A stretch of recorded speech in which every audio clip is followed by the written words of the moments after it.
আমি একজন জন্মগত মুসলিম। কিন্তু এখন আপনি মুসলিম কি না? আমি অজ্ঞবাদী। ও, তো আপনি এখন ইসলাম ধর্ম ত্যাগ করছেন? হ্যাঁ, আমি সন্দিহান। ওকে, ফাইন। যদি আপনি ইসলাম ধর্ম ছেড়ে থাকেন তাহলে আপনি প্রশ্ন করতে পারেন। ওকে, আমার প্রশ্ন হচ্ছে, কি জন্য আমার আপনার অন্যান্য মুসলিম ও আমার কিছু বন্ধুর মতো বিশ্বাস নেই, যদিও আমি ইসলাম অনেকখানি অনুসরণ। ভাই, আমার নাম আহমদ, আমি গৌরব দেশ ইরাকের নাগরিক এবং আমি জন্মগত মুসলিম। আমার সমস্যা হচ্ছে যে আমি ইসলাম পালন করি যখন আমি। ভাই, প্রথমে আমরা অমুসলিমদের প্রশ্ন নেব। অমুসলিমদের সব প্রশ্ন শেষ হলে তখন ইনশাল্লাহ আমরা আপনাকে সুযোগ দেব। হ্যাঁ, তবে আমি আপনাকে আমার সমস্যার কথা বলছি, তা তবে হচ্ছে তবে আপনি বলেছেন আপনি আহমেদ এবং আপনি একজন আমি একজন মুসলিম। জন্মগত মুসলিম। কিন্তু এখন আপনি মুসলিম কি না? আমি অজ্ঞবাদী। ও, তো আপনি এখন ইসলাম ধর্ম ত্যাগ করছেন? হ্যাঁ, আমি সন্দিহান। ওকে, ফাইন। যদি আপনি ইসলাম ধর্ম ছেড়ে থাকেন তাহলে আপনি প্রশ্ন করতে পারেন। ওকে, আমার প্রশ্ন হচ্ছে, কি জন্য আমার আপনার অন্যান্য মুসলিম ও আমার কিছু বন্ধুর মতো বিশ্বাস নেই, যদিও আমি ইসলাম অনেকখানি অনুসরণ করি এবং উমরা করেছি, কিন্তু এখনো আমি ইসলামে নিষিদ্ধ বেশিরভাগ পাপ কাজ করি এবং মাঝে মাঝে আমি নামাজ ইত্যাদিতে অলসতা করি, যা ইসলামে পালন করতে হয়।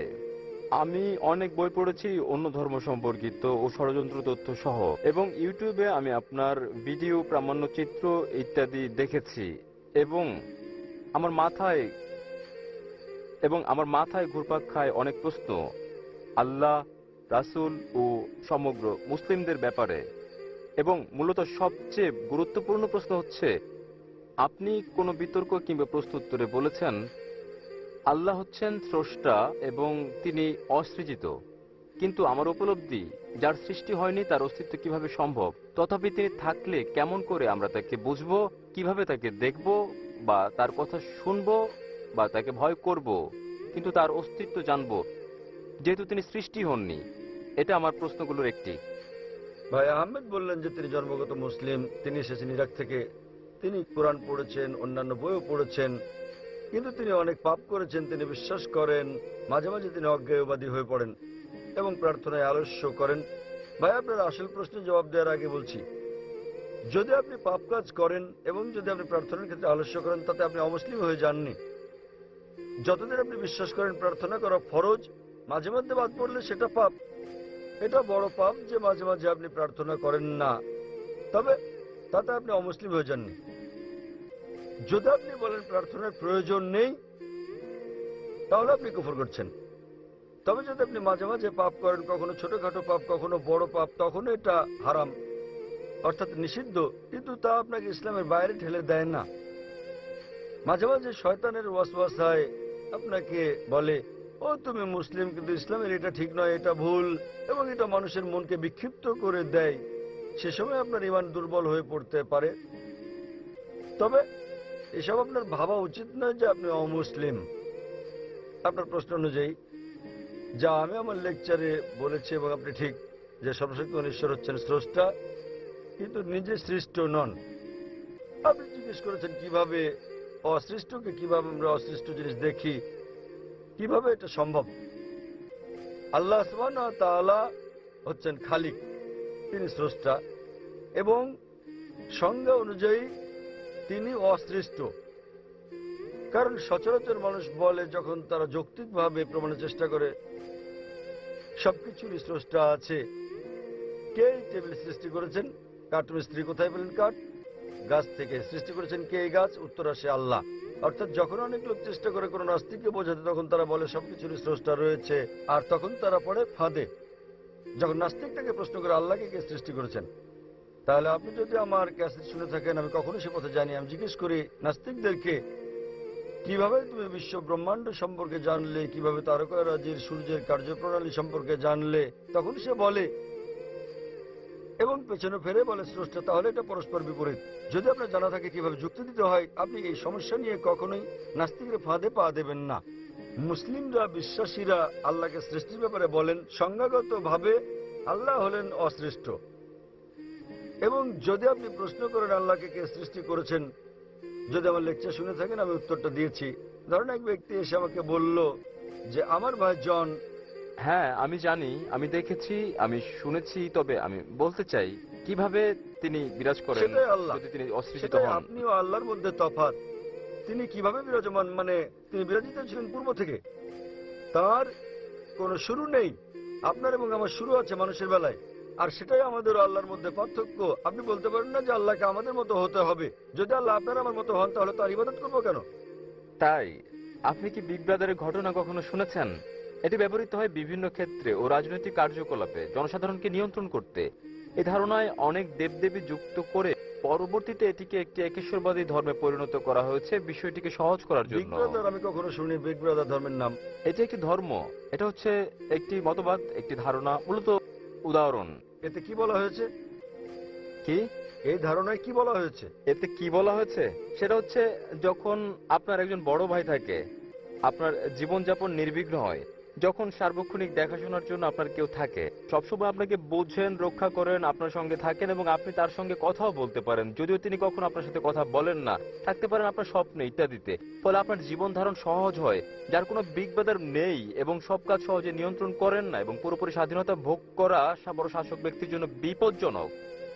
এতে কি বলা হয়েছে আমি জানি না। বিগ ব্রাদার থাকতেও পারেন, বিগ ব্রাদার নাও থাকতে পারেন, তাতে কি?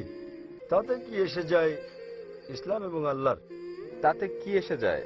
কারণ মূলত আল্লাহ সবসময় আপনার খেয়াল রাখছেন। তিনি তাহলে আপনি কি বলতে চান আল্লাহ একজন বড় ভাইয়ের মতো? একেবারেই আপনার সুরক্ষার জন্য আপনি তাকে ব্যবহার করছেন, আপনি তাকে ছেড়ে দেবেন না। আপনি জানেন আমি কি বলছি। দেখেন, এটা হচ্ছে একটা হাইপোথিসিস, এটা হচ্ছে একটা ধারণা।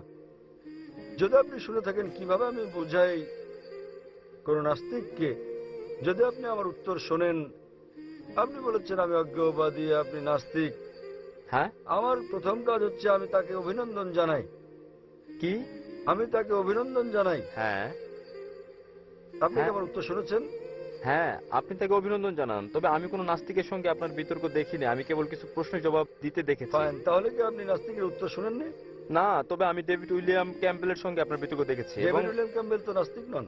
জি জি যখন কোন নাস্তিক আমাকে বলে তিনি আপনার মতো বিগ ব্রাদার তত্ত্বের মতো ঈশ্বরে বিশ্বাস করেন না, হ্যাঁ এবং আপনি এই তত্ত্বে বিশ্বাস করলে আমি আপনাকে জিজ্ঞেস করব, প্রথম কাজ হচ্ছে আমার নাস্তিককে অভিনন্দন জানানো। কেন জানেন? হ্যাঁ, কারণ তারা ভাবে এবং তারা অনুসরণ করে না যা তাদের পিতামাতার করে এবং যে না জাতীয়। না, আমি তাকে অভিনন্দন জানাই কারণ তিনি অন্ধবিশ্বাস করেন না। অন্যরা অন্ধবিশ্বাস করছে। তিনি খ্রিস্টান কারণ তার পিতা খ্রিস্টান, তিনি হিন্দু কারণ হ্যাঁ। তার পিতা হিন্দু, বেশিরভাগ মুসলিমের পিতা মুসলিম হওয়ার কারণে মুসলিম। তিনি ভাবছেন, তিনি বলছেন কোনো ঈশ্বর নেই। তিনি বলছেন ইসলামী শাহাদার প্রথম অংশ লা ইলাহা। যে কারণে আমি তাকে অভিনন্দন জানাই তা হচ্ছে তিনি বলছেন প্রথম অংশ ইসলামী শাহাদার, ইসলামী রীতির লা ইলাহা। কেবল যে জিনিসটা আমাকে করতে হবে তা হচ্ছে ইল্লাল্লাহ, যা আমি করবো ইনশাল্লাহ। তাই যদি আপনি আমার উত্তর শুনে থাকেন, একজন নাস্তিক নাস্তিক হয়েছেন কারণ তিনি বিজ্ঞানে বিশ্বাস করেন, যুক্তিতে বিশ্বাস করেন। অথবা আমি তাকে জিজ্ঞেস করি, যদি তার সামনে একটি যন্ত্র আনা হয় যা বিশ্বের কেউ কখনো আগে দেখেনি, এবং যদি এই প্রশ্ন করা হয় যে কে প্রথম, কে সর্বপ্রথম এই নতুন যন্ত্রের গঠন পদ্ধতি বলতে পারবে, তাহলে উত্তরটা কি? অবশ্যই এর স্রষ্টা, এর উৎপাদনকারী, এর নির্মাতা। স্রষ্টা, উৎপাদনকারী, প্রস্তুতকারী। তাহলে যখন আমরা তাকে জিজ্ঞেস করি যে কিভাবে এই পৃথিবী সৃষ্টি হলো, তিনি বিগ ব্যাং এর কথা বলবেন। তিনি যা বলবেন তা 1400 বছর আগে উল্লেখ করা হয়েছে কোরআনে, সূরা আম্বিয়া অধ্যায় নম্বর 21 আয়াত নম্বর 30। أولم يرى الذين كفروا أن السماوات والأرض كانت رتقا فتقناهما। অবিশ্বাসীরা কি দেখে না আসমান ও জমিন একত্রিত ছিল এবং আমি তাদের পৃথক করেছি? এটা আপনারা জেনেছেন 50 বছর আগে, কোরআনে এটা উল্লেখ করা হয়েছে 1400 বছর আগে। কে উল্লেখ করতে পারেন? ঠিক আছে, বিভিন্ন সভ্যতা 2000 বা 5000 খ্রিস্টপূর্ব সালে, ইসলাম কিংবা খ্রিস্ট ধর্মের আগে, সে সময় বিভিন্ন সভ্যতা ছিল, তারা জ্যোতির্বিজ্ঞানে পারদর্শী ছিল এবং তারা এখন আমরা যা জানি তার চেয়ে বেশি জানতো আমাদের সৌরজগৎ সম্পর্কে। ভাই ভাই ভাই, আপনার বিজ্ঞান সম্পর্কে জ্ঞান কম, গভীর নয়। আমি একমত। এমন কিছু বিষয় রয়েছে যাকে বলা হয় হাইপোথিসিস। উদাহরণস্বরূপ আমরা জানতে পেরেছি, আমাদের কাছে প্রমাণ আছে যে পৃথিবীকে ডিম্বাকৃতি বলা হয়েছে 1577 সালে। আমি জানি যে খ্রিস্টপূর্ব 600 সালে পিথাগোরাস ছিলেন যিনি বিশ্বাস করতেন যে পৃথিবী ডিম্বাকৃতি। পিথাগোরাস বিশ্বাস করতেন পৃথিবী ডিম্বাকৃতি। তিনি এও বিশ্বাস করতেন পৃথিবী মহাবিশ্বের কেন্দ্রবিন্দু, যেটা ছিল ভুল। আপনি আমাকে এমন একটা সভ্যতা দেখান যা কোরআনে বর্ণিত সবকিছু বিশ্বাস করত, আমি আপনাকে চ্যালেঞ্জ করছি, আপনি যা বলেছেন আপনি কি বোঝাতে চান? কোন ব্যক্তি ছিলেন যিনি বলেছেন ঠিক আছে এই সভ্যতার 100টি জিনিসের মধ্যে 2টো জিনিস ঠিক, 100 জিনিসের মধ্যে 5টি জিনিস ঠিক, এই 100-র মধ্যে যাচাই বাছাই কে করতে পারেন? আর কেউ নন, স্রষ্টা। যদি আপনি জানেন 10টি ভিন্ন ভিন্ন সভ্যতা ছিল, শত শত সভ্যতা ছিল, আমরা জানি অতীতে এমন একটিও সভ্যতা ছিল না যারা বিজ্ঞানের সবকিছু জানতো আজ আমরা যা জানি, তাহলে কোথায় আপনার যুক্তি, কোথায় আপনার তত্ত্ব? আমি জানি নির্দিষ্ট বিষয়গুলো ছিল ধারণাগত, যা পরে প্রমাণিত হয়েছে, কিন্তু এমন একটি সভ্যতাও ছিল না যারা সবকিছু জানতো যা কোরআনে উল্লেখ করা হয়েছে। তাহলে উত্তর চলে আসছে মূল প্রশ্নের, এসবগুলো কোরআনে কে সংরক্ষণ করেছেন? 1400 বছর আগে কেউ কি পারতো বলতে ঠিক আছে 100 জিনিসের মধ্যে 3টি ঠিক, এই 100-র মধ্যে 2টো ঠিক, এই 100-র মধ্যে এটা সম্ভব নয়, গাণিতিকভাবে এটা সম্ভব নয়। Well, আপনি অতিরিক্ত কোনো বিষয়ের ধারণা দেননি। আমি বুঝাতে চাই জ্ঞানী শক্তি এবং ভাই আমি আপনাকে একটা সহজ প্রশ্ন করেছি, এখানে বিতর্ক করতে আসিনি। হ্যাঁ, আমি আপনাকে একটা প্রশ্ন করছি, এমন একটা সভ্যতার কথা বলুন আপনি অন্য কিছু জানতে চাচ্ছেন। আমরা হ্যাঁ। এখানে আলোচনায় বসিনি, আপনি রুমে আসতে পারেন আলোচনার জন্য। আপনি প্রশ্ন করবেন, আমি আপনাকে উত্তর দেব। আপনি পুরনো সভ্যতার কথা বললেন, আমি বললাম ঠিক বলেছেন, তবে 100-র মধ্যে 98টি ছিল ভুল। তাই আমি আপনাকে জিজ্ঞেস করি কে এসব কোরআনে উল্লেখ করেছেন? আপনি এখন অন্য কিছু বলছেন। হ্যাঁ, আমি আপনাকে সাধারণ প্রশ্ন জিজ্ঞেস করছি 2 যোগ 2 সমান কত? আপনি বলছেন, আমি বলছি 3 গুণ 3 সমান কত? আমি আপনার নাম জিজ্ঞেস করছি, আপনি বলছেন আপনি কোথায় থাকেন। হ্যাঁ। আমি আপনাকে একটা সাধারণ প্রশ্ন করছি, আমাকে একটা সভ্যতার নাম বলেন যার সবকিছু ছিল যা কোরআনে উল্লেখ আছে। আপনি একটুও জানেন কিনা, হ্যাঁ কিনা? ওয়েল, সবকিছুই অবশ্যই নয়। এমনকি 10%ও নয়। কেন? বেবিলনীয়রা তো জানতো কিছু গ্রহ সম্পর্কে এবং এই ধরনের। কোরআনে কেবল গ্রহের কথাই বলা হয়নি, কোরআনে হাজারো জিনিসের কথা বলা হয়েছে। ধরেন 1000 জিনিস কোরআনে আছে, এই 10% সমান 100টা জিনিস। বেবিলনীয়রা কি পবিত্র কোরআনের 100টি বিষয় সম্পর্কে জানতো? না, কারণ তারা পারতো। আপনি জানেন না, তারা 5-6টি জিনিস জানতো। পার্সেন্টেজের হিসেবে খুবই কম। অবশ্যই। তাহলে কোরআনের রচনাকারী হতে পারেন কে? সৃষ্টিকর্তা ছাড়া কোনটি ঠিক কোনটি ভুল জানার জন্য বর্তমানে বিজ্ঞান সুপ্রতিষ্ঠিত করেছে ব্যাবিলনীয়দের উল্লেখিত ধারণা অনেক শতাব্দী পর আজ প্রমাণিত হয়েছে। তাহলে অতীতে ছিল এগুলো শুধুমাত্র ধারণা, যার মধ্যে অনেকগুলো বাতিল হয়ে গেছে, কয়েকটি গৃহীত হয়েছে। অতএব যেগুলো শতভাগ সঠিক তার সবগুলো সন্নিবেশিত করেছেন স্রষ্টা, অন্য কেউ নয়। আশা করি উত্তরটা পেয়েছেন।